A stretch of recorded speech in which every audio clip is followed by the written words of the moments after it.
प्रभात। सुधा सक्सेना का आप सभी को सादर सप्रेम नमस्कार। यदि आपने अभी तक मेरा चैनल सब्सक्राइब नहीं किया है तो कृपया उसे लाइक और सब्सक्राइब कर लें।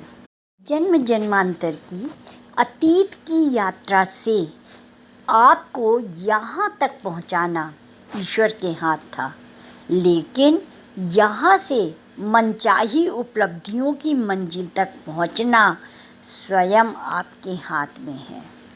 आइए आज इसी भावना को विज्ञान और आध्यात्म को जोड़ते हुए कुछ चर्चा करते हैं। सूर्य स्थिर है, घूमता नहीं, एक जगह टिका रहता है। इसके इर्द गिर्द जो ग्रह चक्कर लगाते हैं वे सभी सूर्य से बंधे हुए हैं। ये ग्रह सूर्य से इसलिए बंधे हुए हैं क्योंकि सूर्य के पास बल है। यदि सूर्य के पास बल नहीं होता तो शुक्र, शनि, मंगल और पृथ्वी आदि सभी ग्रह अपनी अपनी कक्षाओं को कब का छोड़ चुके होते। हमारी पृथ्वी सूर्य की परिक्रमा करती है, इसी तरह चंद्रमा पृथ्वी की परिक्रमा करता है। हम जानते हैं कि इनके इस तरह चक्कर लगाने से धरती पर कई तरह के परिवर्तन होते हैं।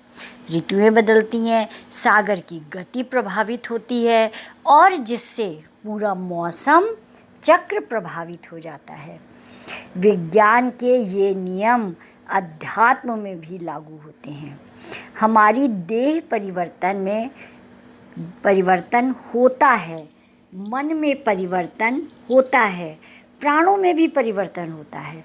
देह और मन के पार संस्कारों में भी परिवर्तन होता है। संस्कार टूटते हैं, बदलते हैं और इसके कारण नया कर्म उभर कर आता है, विलीन होता है, जुड़ता है और फिर ख़त्म होता है।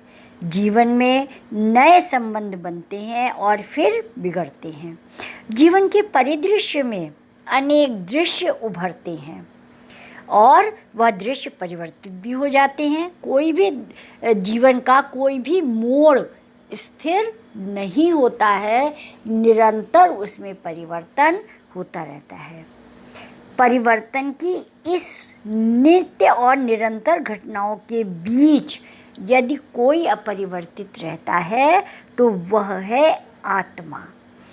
आत्मा अपरिवर्तनीय है, इसमें परिवर्तन नहीं होता है, परंतु इन सब परिवर्तनों को जो ऊर्जा मिल रही है या जो इन्हें प्राण मिल रहा है वह सब आत्मा से ही मिल रहा है और वही समस्त ऊर्जा की स्रोत है।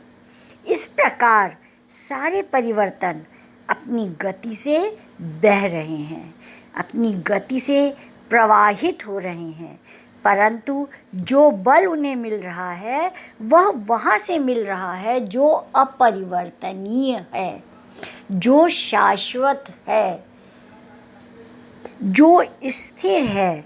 जो स्थिर है वही गति दे रहा है।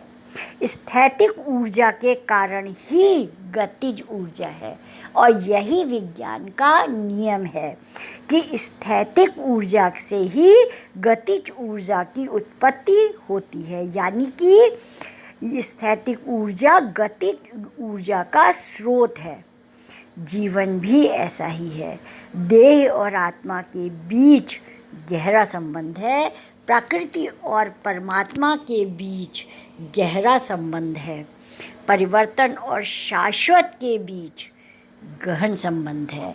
मतलब कि आत्मा जब निरंतर, स्थायी और हमेशा अनंत रहने वाली है तो जो परिवर्तन है उसके लिए भी जो शक्ति है, ऊर्जा है, वो हमें आत्मा से प्राप्त होती है। आत्मा स्रोत है, परिवर्तन होता है और संस्कार जो हमें जीवन के जिस रूप में जो संस्कार मिलते हैं वो संस्कार आगे बने रहते हैं और कर्म बदलने पर वो संस्कार भी बनते बिगड़ते रहते हैं।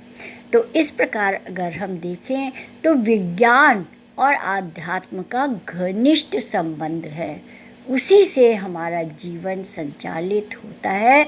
यही गीता में भी कहा गया है और गीता का मुख्य सार यही है। आज इतना ही, धन्यवाद।